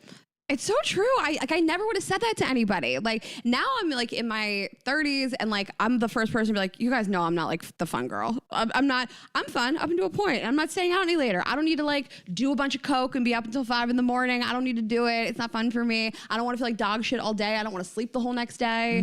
Like, there's just a certain way I want to be, and I'm very comfortable saying that now, but it would have stopped me from doing things in the past. So I like what you said, just get ahead of it. I never ever would have been able to do that. I would have been like, I would have ghosted out. I wouldn't have told anybody. anybody where I went, which is also like asshole shit to do because then people are like worried about you. I know. You do have to, like, I don't really condone the Irish exit when you're in a different place because people worry about you. Like, you just got to let people know. Let one person know. You know what I mean? And sometimes they're drunk and they might forget, but at least you told them. I've even had to kind of like come to terms with not being that girl anymore that like is the last one up doing crazy stuff, sleeping with a random dude, coming home. Like, it's never been really like drugs for me, but I would never have left early in my 20s or even my early 30s. And it's like, I just had to come to terms with it. Like, I'm different now. Which is what happens as you get older. Yeah, and it's fine. Like, we went to Hannah's bachelorette, and the first night we went so hard, and the second night I feel like we ate all day. We were at the pool, we were drinking, and what was it, like 11:30 or like midnight? We were at Keys on the River. I like hit the wall. I didn't want to do it anymore. Like, it was so wild. It was so crazy. There was so much alcohol. There was so much food. I ate too much at dinner. I didn't want to fucking be there anymore. Yeah. I also feel like by midnight people are pretty fucked up. You can just lie and say, I stayed till 1 last night. Yeah. Okay, should we talk about traveling with a partner? Oh my God, nothing will make me fall out of love faster. I literally was like, you should know how someone travels, but sometimes you're going to find out in the moment and you don't know what's going to happen. I mean, I've traveled with a lot of partners, and I feel like over the years, there's so many things I've sort of changed my stance on or maybe walked back or doubled down on. One thing I think that I've always stuck with is like, it's never too soon to go on a trip with a partner. I think that like 3 weeks in, if you like it, you're feeling the person, why not? You are going to learn a lot about them and it will just speed up the inevitable. Yeah, I mean, either way, like if you're going to be together, I mean, I said this before, I went on a trip with my ex 4 or 5 weeks in. Nothing crazy. We drove, we went to Charleston. That's when we became official. It was the best thing we could have done. Yeah. So one of the things I like to ask on a first date, I always say, if you can travel anywhere, regardless of money or weather, like time of year, where would you go? And I've sort of reframed that. And this is a tip from matchmaker Maria. She said, always ask people, how do you like to travel? And I think that's a great thing to ask on a first date. Like, and just see how people like to spend their money. You know, do people like to go to a city like Rome, where there's like so many museums and tourist stuff, or does somebody want to like sit on a beach at an all-inclusive resort in Cancun? Like, if that's what somebody says out of the gate, like that's probably not my match, really, because travel for me is so important. So if you don't like to travel like I do, I'm probably not your girl. Yeah, and I think something so important is like hearing about the way they like to travel and like, do you like to get up early? Like, we know that I am not a morning person, but I get up way earlier on trips. Like, I hate to like miss out. If I'm up, at 8 or 9 and you want to sleep till 11 in a foreign country. Nope. Now we've missed like the breakfast. I would hate it. Absolutely not. We were on a trip last year in the winter with a big group of girls. And one of the girls kind of split off from the trip. Her boyfriend came and like she met us for brunch one morning at like 11. And I was like, where is he? And she was like, oh, he sleeps till like noon or 1. And I was like, on your vacation? Right. That is crazy to me. But listen, no judgment. If that's what you like to do, because you're going to stay up till 4, like you're in Ibiza, you're like, that's why I came, then that's okay too. Right. I just want to know. Like, I'm trying to soak up those daytime hours, not stay out all night. That's true. So yeah, I got to know, like, do you want to sleep all day long? It's so true. Like, how do you like to spend your money? Where do you like to stay? Like, are you trying to stay in a really tourist area? Is that important to you? Like, do you prioritize location over cost? Like, how do you like to travel? It's really important to me because like, I will judge you so hard. It will make it hard for me to be attracted to you. I mean, and also like, it goes back to like listen, an ex of mine where we went on a couple trips, like we sat together wherever in the plane. We were so fucking corny. We would pick a movie, hit play at the same time, watch it together. Like, we would be in seats 30A and 30B. Like, did not give a shit. I had no TSA pre-check. I had no status. Like, and this is not that long ago. We're talking like 5-6 years ago, 6-7 years ago. It didn't matter to me, but it matters now. And we say this with Bella even. Like, we were like, thank God our assistant has all the things we have. Like, she's TSA pre-check. She is cleared. She's working on her Sky Lounge access. But she got it. She got it. She's ready to go. And I fly at the front of the plane. Like, I've changed. And so I don't know. It's hard to talk about without sounding like a snob, but I'm going to pay to have a nice experience now. So I don't know what would happen. I haven't experienced it yet. If I'm going on a trip with somebody and they're like, I don't roll like that. And I can't afford it. It's not fun. Like, it's just not fun traveling with somebody where you feel, either that you have to compromise the type of experience you want to have in any way, whether it's the person sleeps all day or they don't want to spend that kind of money of you, or conversely that you feel taken advantage of and that you're the person that has to pay for all this stuff if you guys want to do it. And I mean, I can't talk about this enough on the show. I talk about it constantly, just like disparities in money. Like you just have to ask somebody like, what are you comfortable doing? And like, ask yourself personally, am I comfortable picking up the check? Like it's become so much more important to me over the years to like be with somebody that can like handle their business, take care of shit. Like I don't want to pay for you. I don't want to pay for you. I don't want to contribute any money to you. I also want you to help me plan this. I want you to be like an active participant in what we're doing. I don't want to feel like not only am I paying for this, I'm also planning all this. Like I'd love to be with a guy that like just Googles the city and it's like, this looks like a cool thing to do. That's part of it too. It's like, listen, like it's not the end of the world. And like you're with somebody you love, like I'll wait in line with you a little longer. I'll pay for you to get in the Sky Club if I need to, if we have hours to spend. Like it's not that I'm not paying for your first class flight, but you know, we'll figure that out when we get to it. But if they are doing stuff otherwise, like they're really a doer, they're a problem solver, they're going to like call the Ubers, they're going to like, you know, help you with your luggage maybe, or like they're just that type of person that makes up for a lot. It's just when you're carrying the entire load and you're paying for it. And it's so funny because Bella works for us. She's our assistant and she is a problem solver and a doer. And we talked about this on her episode, but it's so funny once we started traveling with her, we're like, she is so much more competent than anyone we've dated. She is. She's a 23-year-old woman. She is so much more competent than the adult men that we have traveled with by a landslide. Yes. I've traveled with adult men and it's like, it's their first day. I find it like I need you to be able to like handle your shit. And it's really fucking unattractive to me if you look like a lost baby at an airport. Like, I just want you to be like intentional. I want you to help me with stuff. And like, I think that men are not idiot morons. They manage to handle all kinds of other stuff. And it almost becomes this like self-fulfilling prophecy where you're like, I'll just handle it. And then they just kind of like take a back seat. Like,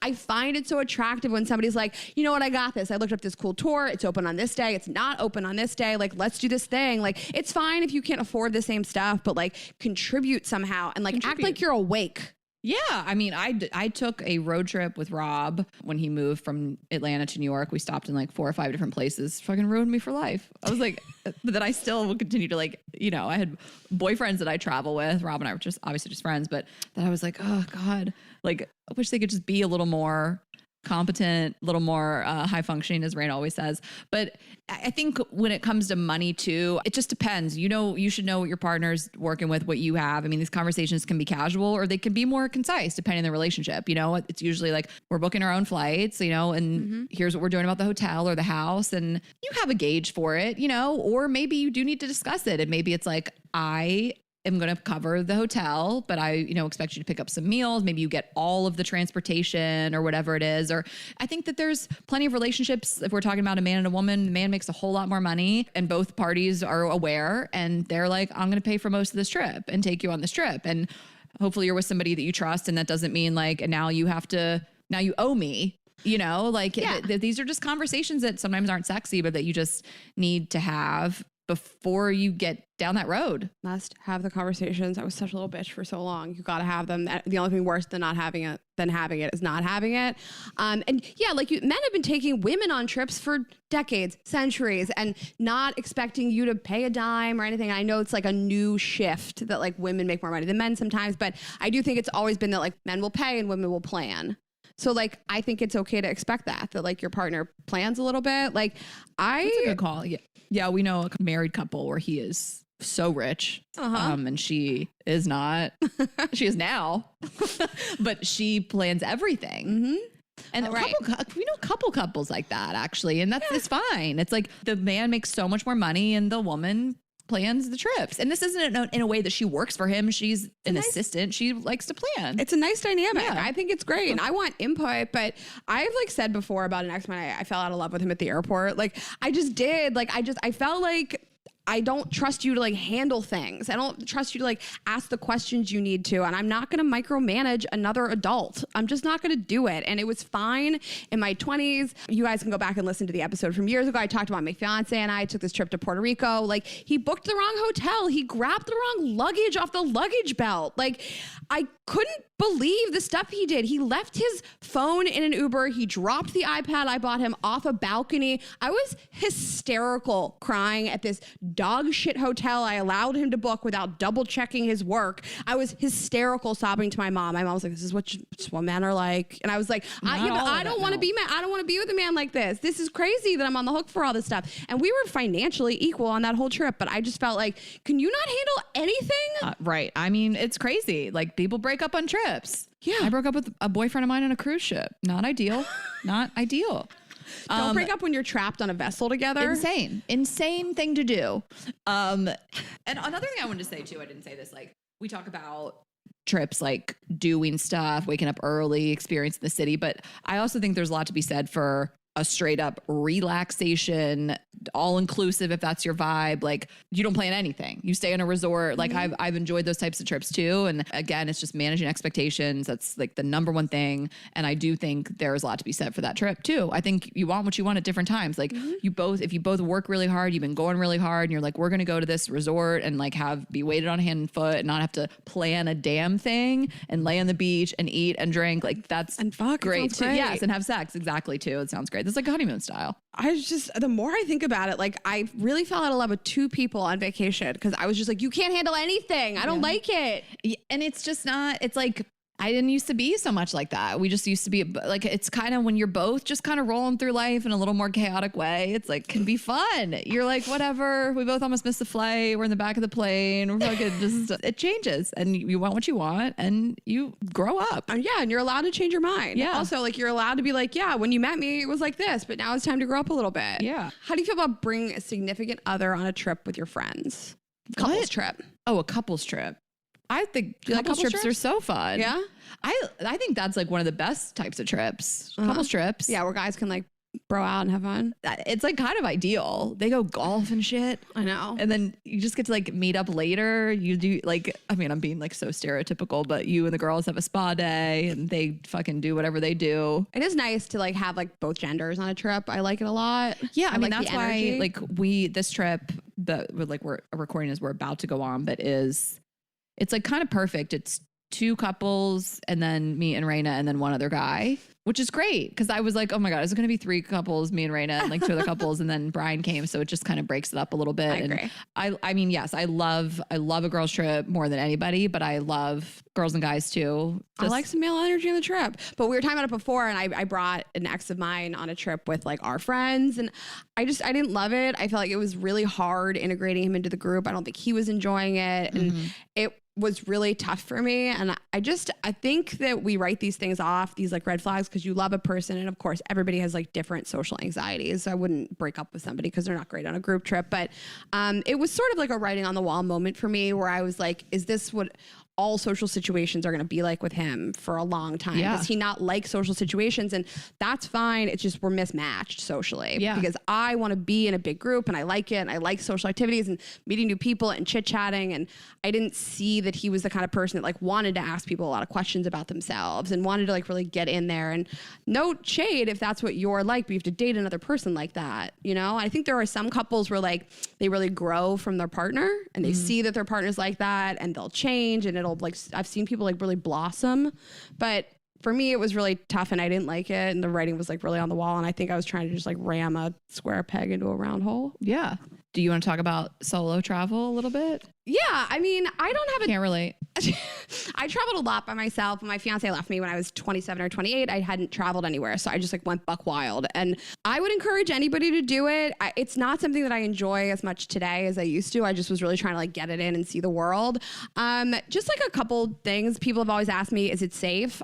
I would only go to safe places. I would stay in safe places. I would stay in high traffic areas. There's places I've gone by myself that I've really regretted and I did not feel safe. And so like in the US, like places that I think would be great for solo travel are like Austin, Charleston, Miami, anywhere there's like a lot of stuff going on. Yeah. I mean, my only thing with those places are if it's a party town, I never want to go to a place where people are out partying and I'm alone. So I actually disagree a little bit. Yeah. Like if you're in Miami, Charleston, Austin, everyone's living their best life. They're on girls trips, they're on bachelorettes, they're like partying. I feel more alone. So I wouldn't choose places that are party towns. I wouldn't. So, I mean, I would go to all those like places. A spa in Sedona or something. I would go to all those places by myself. I think that you can go out to eat by yourself. All those places have great restaurants. Maybe not Miami, but Charleston and Austin, I would definitely go to by myself.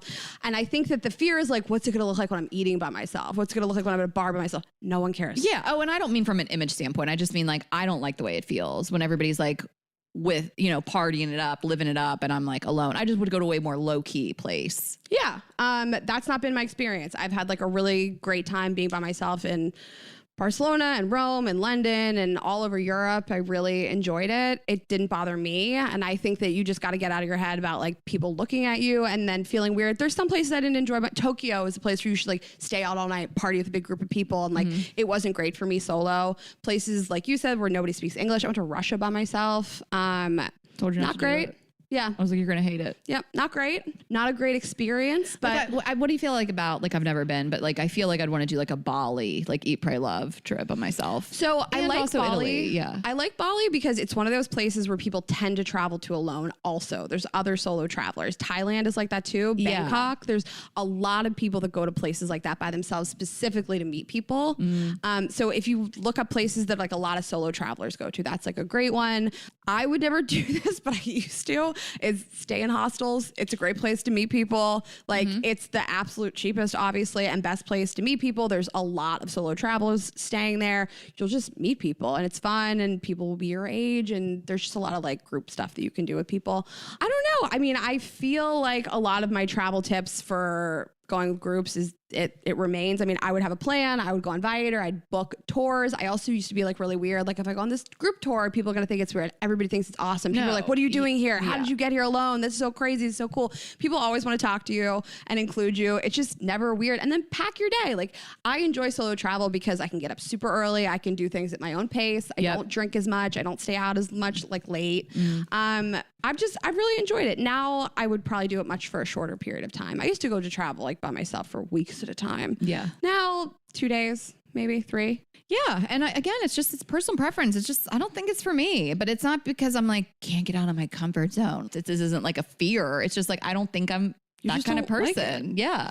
I like it less now that I have more people to travel with. And back then I had more money and more time off than any of my friends. And so I was not going to let that stop me from doing stuff. For sure. Cause I was like 27 and I had the ability to like go to Southeast Asia for 3 weeks alone. And I was like, well, I'm not going to wait for somebody right now to do 100%. this. I love that message. So don't put yourself in unsafe situations. Don't walk down dark alleys by yourself. Don't get hammered drunk alone. I mean, obviously terrible things can happen, especially to women by themselves. So just be safe. If you don't have an international phone plan, every coffee shop on earth has Wi-Fi. You can pop in there. There's tons of maps you can download offline. I like it. I would pack my day with stuff though. The kind of like whimsy, I'll just do whatever. Like that would make me feel really alone if I just didn't have anything planned. Yeah. And ask around when it comes to safety. I mean, I will say it's like, I feel like Mexico City as a city would be so cool alone, but like it is not the safest. And so really think about where you're staying there and talk to people who have been. I mean, we were told like, you're going to be fine, but like once you're in the Airbnb for the night, I wouldn't leave at midnight. I wouldn't go run out to the bodega in the middle of the night. You know what I mean? Yeah. But I felt safe 100%. I felt safe and, security and you've stayed in hotels there and stuff like that. But like that city would be kind of bomb alone. The museums and the pyramids to hike and like the restaurants and stuff like that. There's so much to do. I do want to walk back a little bit what I said about like the US cities, and I would still go to any of those cities by myself, but I haven't really traveled in the US by myself. I mean, I think if it's a short flight, I would rather be with a friend. I've traveled a lot in Europe alone, and any major A-list tourist city is going to feel safe. There's going to be a ton of options that are cheap. There's going to be a ton of stuff to do. You could stay in like a really well-populated area, and that's the places I would go. Like I would go by myself to London, Paris, Barcelona, Rome, Florence, and have. Like other places, a little less safe. I went to Cambodia by myself. Wouldn't recommend it. Third world countries by yourself. Wouldn't recommend it. Yeah. But other than that, be brave. Don't let the fact that you don't have somebody to go with stop you from doing stuff. And just explore the world. Try it once. You know? Yeah. Exactly. Okay, so we asked you guys on Instagram for a couple tips. Some of these are really great. So download maps to your phone so you can access them without data. That is really smart. Bring snacks for your man. No. Bring snacks My for man you. needs to bring snacks for me. That's the only thing about Rob. He just always has extra food for us. Remember that day that we were hungry and he just placed the order and If any men are listening, we always want snacks. So have them on you. Keep location on for friends or family if you're going solo. That's a great tip too. Just like letting someone track you. Especially if your parents are retired. They would love nothing more. to track you. Yes, Remember to turn that off when you get back. Like if I was like traveling alone, I was like, Dad, can you keep tabs of me? What else is he doing? Our friend Emily, her mom just has her find her location on it, and she's like, where did you sleep last night? You gotta remember to turn it off. That is so funny. Figure out a daily budget you're both comfortable with. You're traveling with a partner. I used to keep an Excel spreadsheet of every single hotel, every flight, like just so I knew what I spent on the trip. It's great. Don't suffer with having to take a shit. Tell your partner you need privacy in the morning for like 10 minutes. I mean, Raina can talk about this forever, but you're a big lobby pooper. I am a big lobby pooper. Also, Google the hotels and look at what the bathrooms look like. If they have those sliding doors that don't actually shut, fuck that place. And it is like 80% of hotels. There's like a little gap between the sliding door. I'm not trying to have my man listen to me and smell me take a shit. It's so crazy. Like I've gotten to a point where I will like want to call ahead to the hotel and ask if they have a walk-in shower. I'm done with tubs. I don't want it. I mean, nice hotels usually have both. You take a bath and a shower, but I love a bath. I love this tip. When you're doing a family trip with a partner, schedule at least one solo date. I really love that. I'm thinking of some family trips that I took with an ex of mine, and I feel like we always did take that solo time. And I think that was something he even suggested, like, why don't you and I just go to dinner? And my family's cool. And they're like, yeah, you do you. So I really like that tip. I did it with my partner last year, and it can be a lot to be with your family. And you're not insulting anybody. Nobody really cares. And I think it really just helps sort of ease the tension. Also, like, make sure you have sex on the trip. Mm-hmm. Bring a book so you can escape if you need some alone time. Don't bring up. I've never not brought a book. What book on you a bringing? trip? What book are you bringing? Right now I'm reading that book with the bad cover. That book is that stupid cover art. What book? Do I know about show you guys the I showed Bella. It's but is it good? Is it fiction? It is good. It is fiction. Thoughts about fiction versus nonfiction on vacation. I mean, I straight up always read fiction. Like if a book that I'm bringing on a trip is always going to be a really good page turner, a beach read vibe is what I'm bringing on a trip. I bought this Robert Greene book, The Laws of Human Nature, and it's like so deep and psychological, and I love it, but like I can get through like one page a day. Yeah, and I like books that are just really easy to dive into, and they're just like, lighter fiction is what I want to bring on a trip. Like, because I will sometimes be on a plane, and when they tell you like you have to put everything away when you're landing for that last like 30 minutes, like sometimes I'll just like whip out a book because that's all I can have. Yeah, me too. You know? Yeah, I love it. I want to bring this book, but it's so heavy, and I hate digital books. I don't enjoy them. But do I want to add 10 pounds to my bag? Kindle, I know Bella's like the Kindle queen. You're right about let's even go deeper on the bring a book, bring a paperback book or bring a Kindle. Yeah. To lug around a big hardback, no. You don't want to do it, you're not going to want to do it. Okay. I think you're doing a nice job here. Solo. Oh my God, this is so good. Ask for tour guides on Tinder. I had the best time in Denver doing this. I mean, I can't recommend enough. I usually set my dating apps. Well, now I'm on Raya, so I just see the whole world. But I would usually set my dating apps to like where you're going to be and fucking meet people. Who cares? What is the best? Like I need a tour guide and like have someone show you around. A girlfriend of mine was in Portland for work for like 2 nights, and she went on Tinder and she would like ask some guy to show her around. They're married now. They have a kid. You just never know. I love it. You're doing a great job. Okay. Book tickets in advance. Like we said, hostels are super fun to stay at if you're single, want to party, and are down to fuck. This is more about snacks. Never allow anyone to be hangry. Snacks everywhere.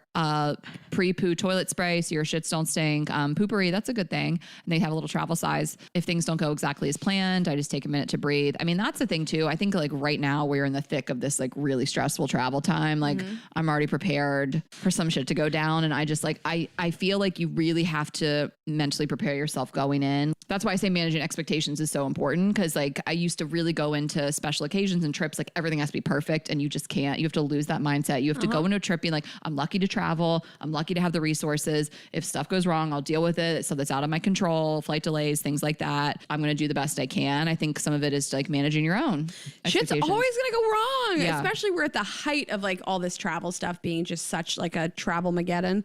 And I have such an easy time now just like letting go, pivoting. And that's why you got to plan ahead and know what's available to you. Because if one thing doesn't work out, you got to be able to pivot. Yes. All right. I'm going to read 2 more because I love these. If you have TSA pre-check and they don't, leave them behind. Perfect. And ask the locals their hidden gem spots. They're almost always worth the extra walk. This is an amazing idea. Raina and I went to Paris and like we said, did not enjoy the trip. We did not plan ahead enough. We just didn't. And that's what it is. But the last night we found this one place that we loved and the bartender wrote us on a napkin a list of all the things we should have done. God damn it. I know. So it's really such a cool idea. And again, everybody likes to do different shit. But like if you go to a place like night 1, you start talking to like a local, a bartender maybe, or even your server at a restaurant and be like, here's what I'm looking for. Get their tips. Write it down on a napkin, put it in a note in your phone. I really do recommend it. That's probably back when I was more like I would get stuff from like TripAdvisor or I would get stuff just like on the internet randomly. And yeah, ask the bartender. I love that tip. Pick 3 colors and try to match clothes with only those colors. All your outfits will match. Again, we said this last week. This is a Lily and Charles hack that I love is like in the same color palette. It'll make it so much easier, especially if you have a lot of clothes and you're excited about a trip and you're like, I want to bring all my favorites. Like if you really limit yourself to like, I'm doing black, white, and navy and I'm staying in that color palette, it's so much easier to pack. Oh my God. Yes. It took me 3 hours to pack. 3 hours. I'm in hell. I got to go home now. I got to keep packing. Do you want me to finish this? Oh, there's more? Yeah. Oh my God. You guys have so many tips. Yeah. You're doing great. Have a discussion about what kind of trip you want to have, relax, hiking, exploring beforehand, of course, with your friends, know your role, directions, plans, reservations, etc. Don't put it all on one person. I really do love that. That's why me and Ashley travel so well together. It's like if one person's taking care of something, like the other person's taking care of it. And like, that is how we don't fight on trips. It's so true. Like you and I have like one of the best things about our relationship is this natural division of labor. And I think that, but if you don't have that, if it doesn't come so naturally, then say it. Be like, I'm going to do this thing. You do this thing. Yeah. You know, like I'll do this thing, you call the car, like whatever it is. I can't date people that aren't like that. Remember we landed in Salt Lake City and we were like, we don't have a hotel for the day. What are we going to do? And we like jumped into action, found hotels. Like if you're not going to be like that, I can't be with you. Be okay with silence. You do not have to talk all the time. That's a good call. Like, don't feel like you have to fill the silence if you've been with somebody for a fucking week. Make a Google Drive or doc with all your plans and travel documents. You can share it with everyone going, listen, I did not used to be this person and somehow I'm this person now. I had the Google Doc for Mykonos. I got everyone's flight number and landing time. I'm booking the airport pickup for everyone. I cannot believe the person I have turned into. But it's very, very, very like predominantly important to you that you have plans. It's the most important thing for you. I mean, for Mykonos, you have to. Yeah. That would be such a mistake to go and be like, let's wing it, you know? Yeah. So, and then someone says establish a poop schedule. Raina, do you want to speak on this? Like, you just have a lot to say about poop. I poop a lot. I don't care. I pooped right before you guys were in the room. This office. Of course, I poop all the time. I don't care. I poop. Bella is shocked. I turn the water on and poop. I don't care. I cannot believe this. When Rain and I stayed in that hotel room in Paris, like we were sharing a bed, nightmare, and the bathroom was, you could reach out and touch the door, and I pooped in there all the time. I don't care. You pooped when I went down the hallway to the gym to poop. I don't care. I care so It's a part of life. I care so deeply. But I will say, like, it has been a minute since I've had a partner and travel with them, and it does hit different. When I'm with friends and you guys, like, I don't care. It is a little different. I don't want someone that I'm fucking to hear me poop. Okay, bitch, that's what I'm saying to you. Okay. I don't want it. It's so bad. It's just like, there can be a couple things that are sacred. Listen, if you're one of those couples that just like takes a dookie with the door open, I don't get it.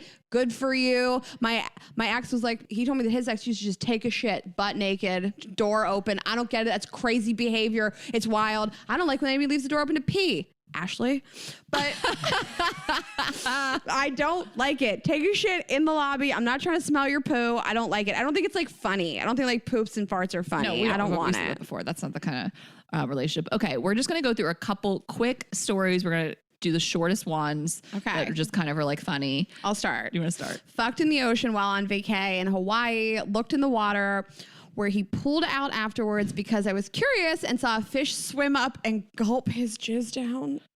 I will never recover from this visual, and that's why we had to read it, you guys. So you have to live with this. I'm gonna gag.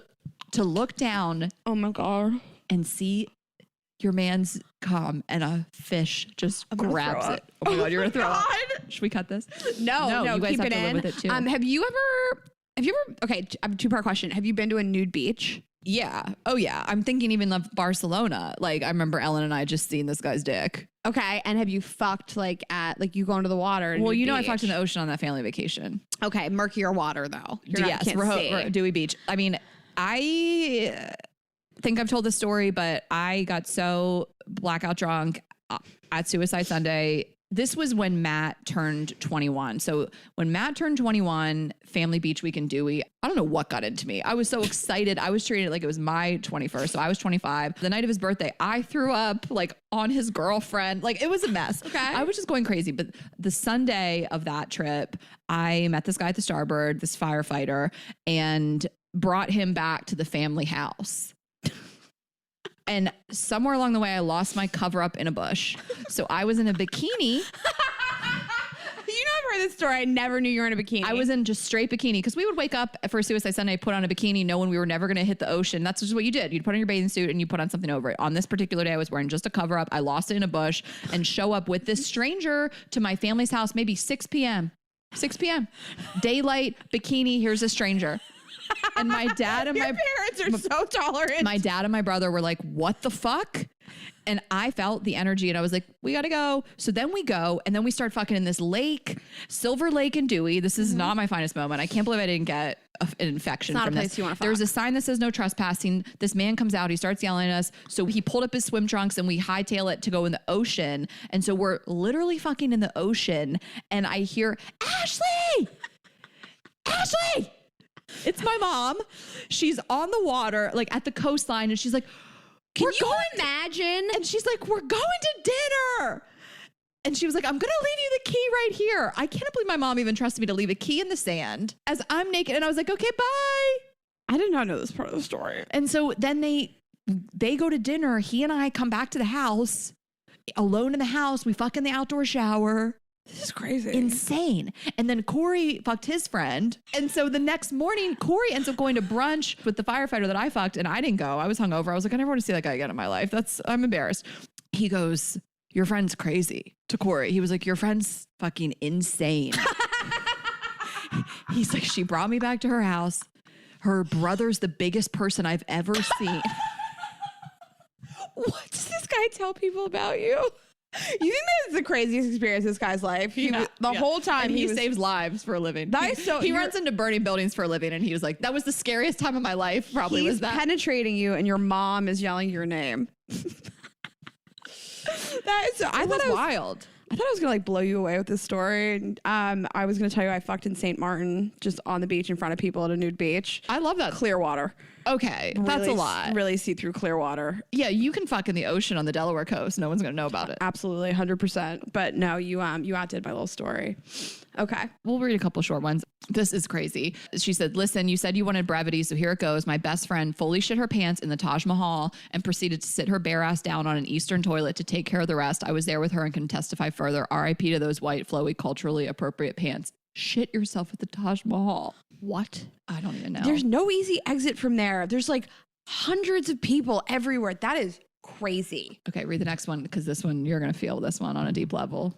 My cousin's family took her boyfriend on an island hopping trip to Hawaii, and he lost his passport halfway through. She was so annoyed. That dated him. She was so annoyed, broke up with him that day, sent him alone with her dad the entire day to the consulate to get the paperwork. Can you imagine? You're like, Dad, can you deal with this? She's like, I'm done with him. He's a fucking mess. Dad, take him to the consulate. She's like a queen. How old do you think she is? I don't know. I'm like, because she's on the trip with her dad. Like, it would take me decades. It's a family trip. Past the family trip. It's so funny to like be on a family trip. I was on a family trip with my ex, and I remember that he and I were fighting. We were outside the house. We were outside the beach house, and my mom heard us, and she steps out the front porch. She's like, everything okay? Like, she got all up in our business because she hated seeing us fight. And she came in and like put her nose in our business and was like, what's going on here? And like felt like she had a problem solve. But then, I did that for her when her and my dad were fighting on the street the night of Matt's rehearsal dinner. That was... watching Ashley mediate this fight was so funny. My mom got very drunk at the rehearsal dinner and she started crying on the way home. She thought my dad didn't pay attention to her. I thought something like really bad happened. I was like, are they going to get a divorce? And he just wasn't like paying enough attention. She was being a drunk drama queen, and I had to go out and mediate this fight. It was so And they don't funny. like fight. It was wild. Okay, this last one just really hits different for the three of us in the room. Bella. So she says, my cousin had her bachelorette trip in Cabo. We obviously had to get tested for COVID to come back in the States. Our doctor did our tests and he was hot. We got his info. His friends and him met us at the club that night and came back to our house that night to be our strippers. Literally wildest time of my life. Love you all so much. Nothing is more on brand for us. COVID tests, the doctor and his friends come strip later. I love they had a theme. Do you think they wore their doctor coat? Absolutely. I'd be so pissed if they didn't wear their doctor's coats. Like, what else are they wearing? He's like, let me give you your PCR. And he like strips He's like, on it's you. time for a checkup. Time for a nasal swab. Yes. That is so funny. Good for this girl. I loved it. Okay, guys. Well, hope you liked our travel episode. Yeah. I hope you enjoy all of your travel this summer. I hope you haven't unfollowed me yet. I'm going to be really insufferable on this trip. It's unbelievable. But yeah, get out there, take some trips, you know, Well, this will poop in the come out. lobby. This will be out after Mykonos. So The insufferability. if you're will reading continue. this, it's too late. You know, I know that you call Wait, me. do you remember the girl made the sign and you didn't realize it was if you... So here's why, because I'm so old that the Drake, if you're reading this, is too late. Like, I forgot that was his album cover or whatever. I thought of Old School. In Old School, when they put the note on the you're door reading this. that says, if you're reading this, you already know, or something. The locks, the doors. The are locks, the boarded doors. up. But what I'm referencing is, this is going to be so old now, but this person did an impression of Drake singing on TikTok. Drake put it on his story, and it's like the best thing. He's like, you know that I know that she knows that we know that you called on the phone, and I know that you know. And Drake reposted and said, I do be saying stuff though. Okay. That's funny. Well, thank you guys for listening, and hopefully you're still following us after our Mykonos trip. And again, safe travels, have fun out there. And of course, you guys can see everything you need to know about Girls Gotta Eat at girlsgottaeatpodcast.com, Girls Gotta Eat Podcast on Instagram. If you want to get your vibrators, listen to the app, vibesonly.com, Vibes Only on Instagram.